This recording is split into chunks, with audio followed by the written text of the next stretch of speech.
Bonjour, bonsoir, on se retrouve sur Moonlight Clover pour continuer notre petite histoire. On s'est arrêté avec notre petit Raphaël, voilà. On sortait de sa chambre, mais avant, si vous avez remarqué avec l'épisode précédent, j'ai décidé un petit peu de changer la manière de tourner car j'ai eu un problème avec mon logiciel de montage. Là en fait j'ai pris une version plus ancienne que celle que j'avais avant. Je peux toujours monter avec dessus, hein, vous voyez bien. Sauf que du coup, je pense que c'est parce que c'est marqué que c'est généré avec des IA. Donc je me dis, est-ce que c'est trop lourd pour faire en sorte que je filme avec le logiciel de montage? Parce que c'est avec ça que j'ai enregistré mon écran normalement. Et l'autre fois, j'ai essayé, j'ai vu qu'ils faisaient plusieurs fois. J'ai tenté une fois, mais du coup ça l'a coupé au bout d'un moment et ça n'a pas enregistré, mais j'avais quand même enregistré ça. Je me dis je vais pas l'effacer parce que mine de rien c'est quand même un écran fixe, donc ouais, c'est un peu chiant. Vous n'avez pas non plus le texte. Quand je fais des choix aussi, ça peut être un petit peu chiant parce que vous pouvez pas suivre le texte, mais je me dis que on va un petit peu changer, on va faire comme ça parce que je peux quand même tourner du coup et lire, donc vous comprenez quand même ce qui se passe. Et au final j'ai eu l'idée de faire des screens et de mettre donc directement les trucs du décor. Et j'ai eu une autre idée, je me dis pourquoi pas être un peu créative, parce que moi au bout d'un moment, depuis le temps que je suis sur le jeu, j'en ai marre de voir toujours les mêmes décors. Du coup bon, j'en ai gardé quelques-uns pareils, mais j'en ai changé d'autres. Normalement vous avez déjà vu la chambre qui a changé, notre chambre, et j'ai d'autres pièces aussi que j'ai changées, que j'ai corrigées. On verra ça au fur et à mesure. Mais voilà, du coup je me suis dit bon, c'est pas bien grave, c'est l'occasion d'être créatif et de faire différemment de d'habitude, ça change. Voilà, c'est tout ce que j'avais à dire. On peut continuer. Donc on s'était arrêté avec Raph, on lui avait déposé une plante et j'y ai pensé après coup, mais c'est un peu bête parce que Raph il est aveugle, donc à moins qu'il ait une bonne odorat ou que dans plusieurs mois la plante elle pourrisse et qu'il la sente, il va pas la voir tout de suite, je sais pas. Je me suis dit ok, mais j'avais envie de voir sa chambre, j'avoue. Donc oui, bonsoir. Et ce ton, est-ce que c'est un reproche? Impossible à dire. Je voulais vous proposer que l'on passe un peu de temps ensemble, justement. Retrouvons-nous dans ma chambre si vous voulez bien, puisque nous sommes là. Bon, retour chambre, hein, écoute. Je poussai la porte et le doux parfum fleuri de Raphaël s'engouffra dans mes narines. J'inspirais profondément. Je contemplais sa chambre avec autant d'émotion que lorsque j'y vins pour la première fois, émerveillée par l'abondance de bibelots et d'objets improbables qui s'y trouvaient. Entrez, entrez, voilà ma chambre, là où je passe mes journées solitaires et mes nuits d'isolement. Enfin, vous l'avez peut-être déjà examinée, qu'en pensez-vous? Elle vous ressemble, je l'aime bien. Comme vous. Comment est-ce que je peux bien lui dire ça? Tant mieux, je suis content que vous vous y sentiez bien, que vous puissiez en faire votre nid, si vous le souhaitez. Est-ce qu'il est content que je sois rentrée? J'ai du mal à savoir ce qu'il pense. Enfin déjà, il n'a pas l'air fâché. Maintenant que je suis là, autant lui offrir le cadeau directement. Raphaël, je voulais vous dire, j'ai quelque chose pour vous. C'est une surprise, j'espère qu'elle va vous plaire. Elle est là. Je me suis dit que ça vous ferait plaisir. Elle est là, c'est une plante. Un petit truc, mais bon, c'est pour vous dire merci. Je vais mettre plutôt la baie. Mon cœur battait trop fort, j'allais défaillir. Pendant un instant, j'ai fermé les yeux. J'avais trop peur de déchiffrer sur le visage de Raphaël la déception alors qu'il parcourait de ses doigts mon offrande. Lorsque je rouvris les yeux, il me sembla pendant un instant que ses sourcils étaient légèrement froncés. N'aimait-il pas mon cadeau? C'est une jolie fleur, je n'en doute pas, mais je n'arrive pas à la reconnaître. Son parfum est trop subtil. Auriez-vous l'obligeance de m'aider? Ce sont des myosotis, ces nombreuses petites étoiles bleues. Ah, je vois, des forget-me-not, c'est touchant. Qu'est-ce que vous avez dit? Comment est-ce que vous appelez ça? Oh, pour leur nom anglais, ne m'oublie pas. Ah oui, c'est vrai, en plus il nous a dit la signification. Elles ont une signification, le saviez-vous? Dans une autre langue, elles évoquent un amour vrai et éternel. Ah, on ne nous avait pas dit ça, je crois. Comme celui que je lui apporte, que je lui porte. Un amour qui perdure à travers la mort. Le saviez-vous? Non. Zut, comme l'être qui vient de perdre la boulette. C'est vrai que c'est une belle boulette là. Ce n'est pas ce que je voulais. Ah, il faut que je m'explique maintenant. Plus possible de passer à côté. Ça y est, c'est le moment. Faut que je lui dise. Ou pas. Qu'est-ce que je fais? Lily, cette douleur que je peux entendre dans votre silence, ne dites rien. Ne vous faites pas violence. Bah après on aurait pu juste lui dire que le vendeur nous avait dit que le truc d'avant. Il nous avait pas dit pour la signification de l'amour éternel et nana. Les mots sont parfois trop maigres pour exprimer ce que l'on ressent. C'est pour cela que j'avais choisi la peinture, que j'essayais de trouver le bon trait, la bonne couleur pour transmettre une émotion. Aujourd'hui, je n'ai plus cela et comme vous, les mots me manquent. Je ne peux qu'agir et laisser mes gestes parler pour moi. La voix douce de Raphaël qui m'enveloppait s'estompa, mais ses bras vinrent m'enlacer tendrement. Il était fin comme des brindilles, mais je m'y sentais bien, protégée et admirée. Je me réfugiais dans le monde de coton qui s'ouvrait à moi et oubliais tout. Je n'avais rien avoué et il ne m'avait rien confié. Mais à ce moment, cela me semblait insignifiant. Nous étions ensemble, heureux, et c'était la seule chose qui comptait. Alors que nos langues n'arrivèrent à se délier... Ah, j'ai mal interprété cette phrase, désolée. Nos cœurs résonnaient à l'unisson. J'ai cru qu'ils étaient en train de se bécoter, j'étais en mode « Attends, j'ai loupé un dialogue !» Au bout d'un instant ou d'une éternité, nos corps se détachèrent comme des feuilles qui, emportées par le courant, partent à la dérive dans des directions différentes. Laissez-moi vous remercier pour votre cadeau, et je dois vous avouer que je suis rassurée, apaisée. Vous étiez inquiet? De quoi? Au début de la nuit, je vous ai cherché partout dans le manoir, et je ne vous ai pas trouvé. Je sentais que vous étiez loin, et lorsque j'ai compris que vous étiez en ville... Ah, pourquoi ce silence? Pourquoi le silence? Et ce ton, il hésite. Qu'est-ce qu'il a compris? Je crois qu'il a pensé qu'on s'était juste barré en fait, qu'on s'était sauvé. Vous pensiez que je m'étais enfuie? Vraiment?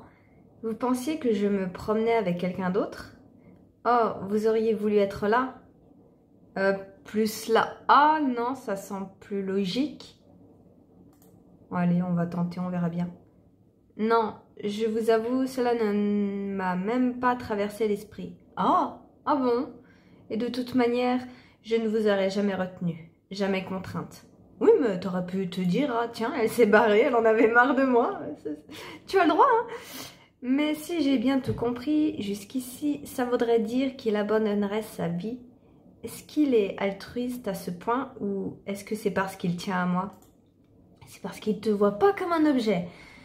Non, j'étais jaloux, envieux. Pour la première fois, je regrettais de ne pouvoir réellement profiter du jour avec vous. Il aurait voulu être avec nous. Il aurait aimé être là. Oui, bon, c'est ce que je viens de dire. Qu'on partage ce moment ensemble. Je n'y avais pas pensé. Oh oui, mais on voulait lui faire une surprise. Mais ce cadeau est la plus belle récompense à ma patience. Et je vous en remercie. Ah oui, ça aurait gâché la surprise si t'étais venu. Nous pourrons aller en ville ensemble un jour si vous voulez. Vous avez raison. Nous avons du temps devant nous et à l'avenir, les moments d'extase viendront parsemer notre chemin, comme les étoiles dans un ciel clair. Maintenant, c'est parfait. Je peux lui dire. Ok. Raphaël, je vous aime. Raphaël, je suis votre calice. Mais mon cœur s'est aussi épris de vous. Raphaël, je dois vous avouer, je crois que je suis amoureuse de vous. Soit la B, soit la C. La A, je trouve qu'elle est un peu trop directe pour le coup. Je pense pas. Après, elles sont toutes entre parenthèses, hein, je précise là les phrases. Donc, Je pense pas qu'elle va vraiment le dire, ou alors il va entendre nos pensées, je sais pas. Après, elle peut encore attendre pour lui dire ses sentiments. Elle pourrait déjà lui dire qu'elle a des flashs de ses souvenirs. Ça serait déjà pas mal. Allez, on va mettre la B. Elle est un petit peu jolie. J'avais enfin pris ma décision et les mots se formèrent sur mes lèvres avant qu'il ait franchi la barrière de ma bouche. La porte s'ouvrit à grand fracas. J'en étais sûre. C'est pas possible. Pourquoi est-ce qu'il est entré comme ça? Ça ne lui ressemble pas. Vladimir, qu'est-ce que tu fais là? Ce n'est pas le meilleur moment. Il a l'air en colère. Pas de bonjour ni rien. Je commence à connaître le loustic. Je crois qu'on est au maximum de l'énervement là. Bon, je viens de me rendre compte que je n'avais pas mis en route le truc. Bon, vous n'avez pas loupé grand chose, juste Raphaël qui dit qu'il a besoin de Raphaël maintenant. Raphaël qui s'est excusé juste avant ce dialogue là pour nous dire qu'il devait se retirer avec grande hâte. Cependant, vous pouvez rester ici si vous le souhaitez. N'hésitez pas à prendre vos aises, je reviens dès que possible. Ça ne pouvait pas tomber plus mal. J'espère que tout va bien. Vladimir avait l'air vraiment inquiet et Raphaël est parti sans hésiter. Peut-être que je devrais aller voir. Je suis bien dans sa chambre, je reste. Je vais tourner en rond ici. Autant aller voir ce qui se passe dans le manoir. Oui, autant y aller.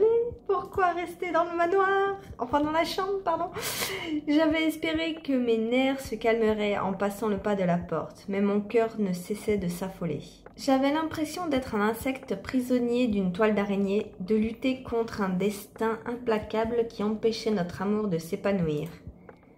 Et pourtant, ce jour-là, comme tous les autres de ma vie, je ne renonçais pas. Aaron! Tu tombes bien, j'ai l'impression qu'il se passe quelque chose. Tu es au courant? Reste ici, tu ne seras pas en danger. Nous en parlerons plus tard. Il faut que je suive la trace tant qu'elle est fraîche. Ah, comment ça? Le meurtrier est déjà là? Mais il n'y a pas eu la fête, on n'a pas eu notre petite soirée là? La trace, qu'est-ce que... Ok, c'est pas comme si j'étais en train de parler. Il m'agace. Ok, bon, j'imagine qu'on va tourner dans le manoir. Le grincement de la porte me fit frémir. Je sens une goutte de sueur glisser le long de ma colonne vertébrale. Dans cette pièce qui habituellement m'apaisait, j'avais du mal à respirer et ma tête tournait. Je me sentais perdue. Ah, Béliat! Tiens, Lily, beauté de nuit, tu peux arrêter de t'inquiéter. Nous sommes rentrés. Raphaël te cherche, il te pensait dans sa chambre. Ah, ils sont déjà revenus? Ça fait quoi, même pas quelques minutes là? Où est-il? Est-ce qu'il va bien? Qu'est-ce qui se passe? Je crois qu'il est dans le petit salon. Vas-y, il répondra à tes questions mieux que moi. Ok, si tu veux pas le dire, dis-le tout de suite. Lorsque mes yeux se posèrent sur Raphaël, un soupir de soulagement m'échappa. Quelques jours auparavant, je ne le connaissais pas du tout et pourtant, à ce moment, je n'arrivais pas à imaginer mon avenir sans lui. Raphaël, est-ce que tout va bien? Qu'est-ce qui se passe? Oh, je voulais vous préserver, mais je ne peux pas vous mentir. Un vampire a commis l'irréparable, tué un humain et un acte brutal et atroce qu'il ne faut pas ignorer. Ça n'a pas de sens, vous devez simplement vous nourrir, n'est-ce pas? Qu'avez-vous fait exactement? Je n'ai pas vraiment envie d'en parler. Si vous voulez bien m'excuser, mais vous n'avez aucun souci à vous faire. Le problème est géré. Vladimir a été particulièrement réactif et Aaron est très bon pour ce genre de choses. Raphaël continua à me rassurer, accompagnant ces douces paroles de caresses sur mes mains. Ce n'est pas ces mots qui finirent par m'apaiser, mais sa simple présence auprès de moi. Une fois que je pus respirer à nouveau, je remarquai à quel point il était pâle et que ses lèvres tremblaient légèrement. Oh Lily, vous savez, dans ces moments-là, avant, j'aimais me laisser happer par la beauté du monde et je pouvais contempler un tableau pendant des heures pour soigner mon cœur de la laideur de certains êtres. Mais je ne peux plus. Toutes ces peintures que je peux toucher lorsque je cours le manoir et aucune que je ne peux admirer. Raphaël, je peux vous en décrire une si vous voulez. Je serai vos yeux. Oh, si vous savez comme ces mots me réchauffent le cœur. Volontiers. Y en a-t-il une ici? Oui, un arbre. Ses branches se déploient dans le ciel, Les feuilles sont rouges et orangées. On a l'impression de voir la brume fraîche de ces matins d'automne. On dirait même qu'il est en feu. Dès que je commençais à décrire les couleurs et mes impressions, je vis Raphaël retrouver son sourire. Je voulais saisir chacune des lignes, chacune des nuances, et je m'approchais du tableau, entraînant Raphaël avec moi sur le canapé. Il avait retiré ses gants pour mieux apprécier le toucher de la peinture. Sa main était maintenant dans la mienne. Je la guidais délicatement vers la toile. Peut-être que ses doigts pourraient découvrir des secrets que mes yeux ne pouvaient voir. Et ici, ce sont les blés, déjà dorés, et pourtant encore trop tendres pour être cueillis. Oui, tous ces coups répétitifs, vifs, comme si le vent les agitait.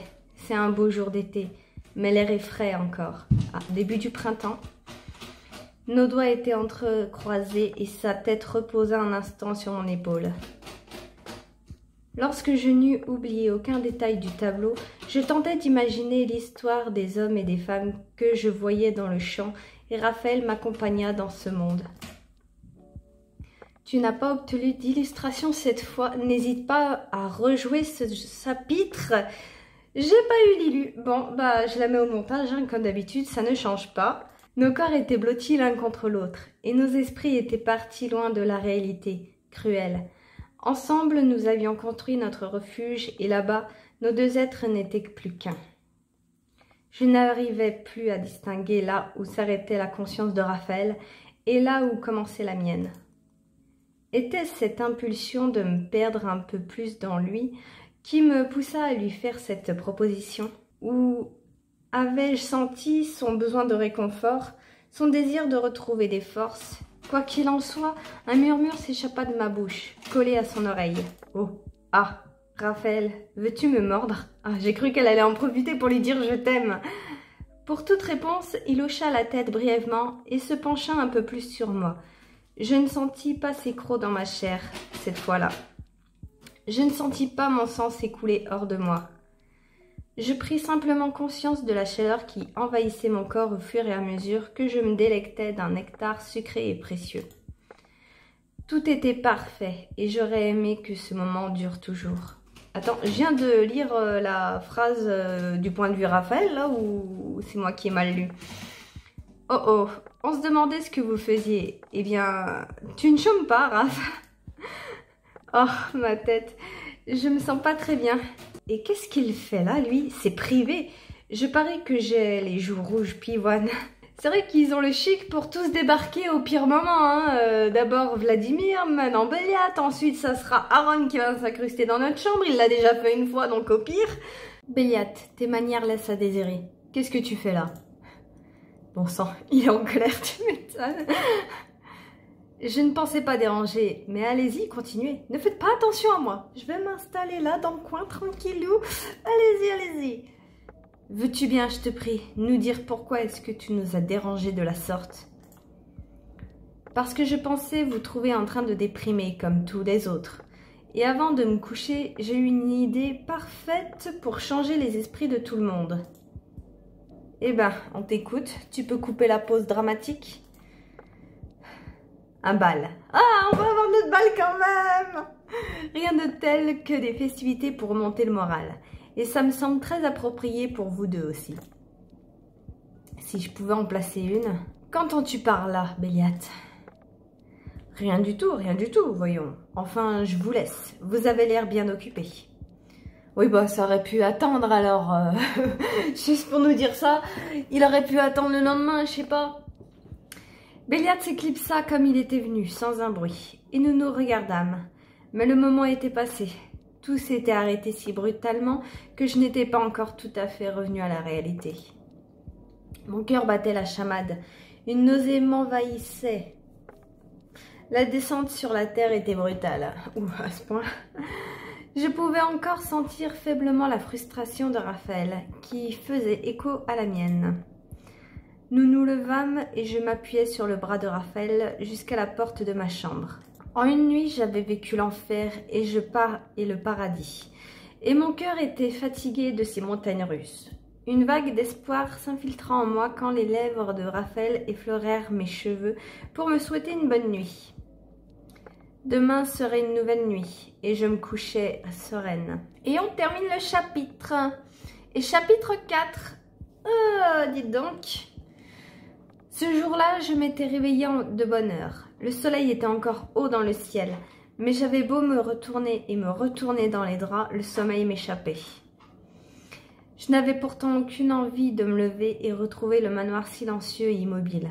J'attendais avec trop d'impatience le tourbillon d'insouciance vivante qu'allait apporter le bal. J'avais en tête les paroles de Béliat, qui m'avait promis monts et merveilles, les nombreuses fois où je lui avais demandé plus de détails. Depuis qu'il nous avait annoncé le bal, les jours avaient été calmes.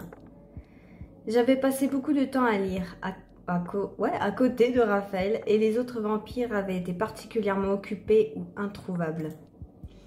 Le manoir était tranquille, et mon agitation augmentait au fur et à mesure que le jour désiré se rapprochait. J'avais proposé à Béliat de l'aider, mais avait abandonné aussi vite l'idée, lassée par ses perpétuels changements d'avis. Allongée dans mon lit, les jours défilaient devant mes yeux. Je réalisais avec stupeur que j'avais rarement vu Raphaël avec tous les autres habitants. Était-ce vraiment une coïncidence? Il était de plus en plus à l'aise avec moi et m'ouvrait son cœur, mais les rares fois où nous avions eu une conversation à plusieurs, il avait été assez silencieux. Ouais, j'ai l'impression que Raphaël, c'est un petit peu un solitaire, il aime bien rester tranquillou dans son coin, il aime pas trop être entouré de gens. Raphaël n'était pas timide, mais il ne s'imposait pas comme Vladimir, ne babillait pas comme Béliat, ne tranchait pas comme Aaron, ne jacassait pas comme Ethan. À cette pensée, mon cœur s'arrêta un instant. J'avais tant attendu le bal. Peut-être Raphaël le redoutait-il. Je compris alors les silences et les soupirs de ces derniers jours. Je n'eus alors plus qu'une envie le rassurer, l'aider, le cajoler. Mais comment? Les pensées se bousculaient dans ma tête. Zut, le jour est déjà en train de tomber. Je me suis réveillée de bonne heure et je ne vais pas être prête à l'heure. Zut, il faut s'activer maintenant. Heureusement que j'ai déjà choisi ma tenue hier. Ça m'a pris assez de temps. Ah, on a à nouveau un choix. Une petite robe noire, les manches longues en dentelle, le bas qui s'évase en corolle, une petite folie. Une longue robe lit de vin en velours. Des gants d'opéra, j'en avais toujours rêvé. Un pantalon bien coupé et un joli bustier pour dégager mes épaules. Pratique et élégant. Oh, c'est différent de d'habitude. J'ai l'impression que ça doit être la B avec les gants d'opéra. Quoique les manches longues en dentelle aussi, ça me fait envie. Bon, allez, on va rester sur la B, tu sais quoi. Ma très chère Lily, c'est Béliat. Toc, toc, toc. Je voulais simplement savoir si vous étiez prête. Vous avez besoin d'aide? Au défaut de les enlever, je peux accrocher un collier, fermer un bouton. Tiens, est-ce qu'il fait ça par gentillesse ou parce qu'il a peur que je me pointe en jogging? On ne sait jamais avec lui. Je n'ai aucun doute, ma tenue me va super bien. Raphaël ne pourra pas la voir, mais je peux au moins épater Béliat. Ah, bon, vas-y, entre, la porte est ouverte. Oh, ma belle, tu es resplendissante ce soir. Je ne pensais pas que tu pourrais être plus jolie que d'habitude, et pourtant tu es magnifique. Quel dommage que Raphaël ne puisse t'admirer, mais je le ferai pour lui, ne t'en fais pas. Et tous les regards seront tournés vers toi ce soir. Tu seras impératrice parmi les reines. Bon, il exagère, mais ça me fait plaisir. J'avoue. Même si je ne sais pas si je veux vraiment être le centre de l'attention. Eh, c'est notre manoir. C'est normal. Tu sais, Béliat, j'ai quand même fait attention à ce que je choisissais pour lui. Je me suis dit... Avec cette robe-là, Raphaël pourrait caresser le velours. Oh! Il pourra sentir la taille serrée de ce tissu qui épouse tes formes. T'as vraiment pensé à tout. À mon grand désespoir, je dois admettre que ton cœur lui appartient entièrement. D'ailleurs, ma chère, avez-vous enfin discuté de vos sentiments? Non. C'est que je n'ai pas vraiment envie d'en parler, Béliat. Non, je n'ai pas trouvé le bon moment. Et Raphaël... Non, c'est pour ça que j'attends le bal avec impatience, je dois t'avouer. Ouais, allez, de toute façon, Il est déjà bien au courant. Non, je n'ai pas trouvé le bon moment. Et Raphaël fait son Raphaël. Il parle de nuages et de fleurs. Et on ne comprend rien à ce qu'il dit, c'est ça? C'est pas faux. Il n'est pas très direct. Ou alors il ressent pas la même chose tout simplement. Enfin, pour revenir à nos moutons, je suis rassurée, Lily. Tu es magnifique, je vais donc retourner à mes derniers préparatifs. Et puis, tu dois avoir encore quelques ajustements à faire, non? As-tu choisi ton maquillage? Béliat, au risque de te décevoir, je ne compte pas me maquiller. Oui, bien sûr, un peu de mascara, un rouge à lèvres subtil, ne t'inquiète pas. Pas vraiment. Par contre, je sens que ma tenue n'est pas complète. J'en sais rien. On s'en fout un peu du maquillage. Pas vraiment. Par contre, je sens que ma tenue n'est pas complète. Pourquoi elle n'est pas complète? Je comprends pas. On va mettre ça. As-tu pensé à te parfumer? Ça pourrait plaire à Raphaël. Oh oui, c'est vrai. Je t'ai mis une série de parfums dans ta salle de bain, si ça te dit. J'y avais même pas pensé moi-même. Bah, on ira voir la salle de bain la prochaine fois si on y fait un créneau. Surtout que je l'ai changé, je vais pouvoir vous le montrer. Mais du coup, ça y est, on a quand même notre bal. On a déjà eu un meurtre apparemment. Bon, après on n'a pas eu de corps, mais de ce qu'on a compris, l'autre il fait déjà des siennes, il est sorti de sa cave. Et ben on verra ça la prochaine fois. Écoute, j'imagine qu'il va revenir de toute façon. Un bal n'est pas un bal si on n'a pas un meurtre sur les bras. Bref, à la prochaine.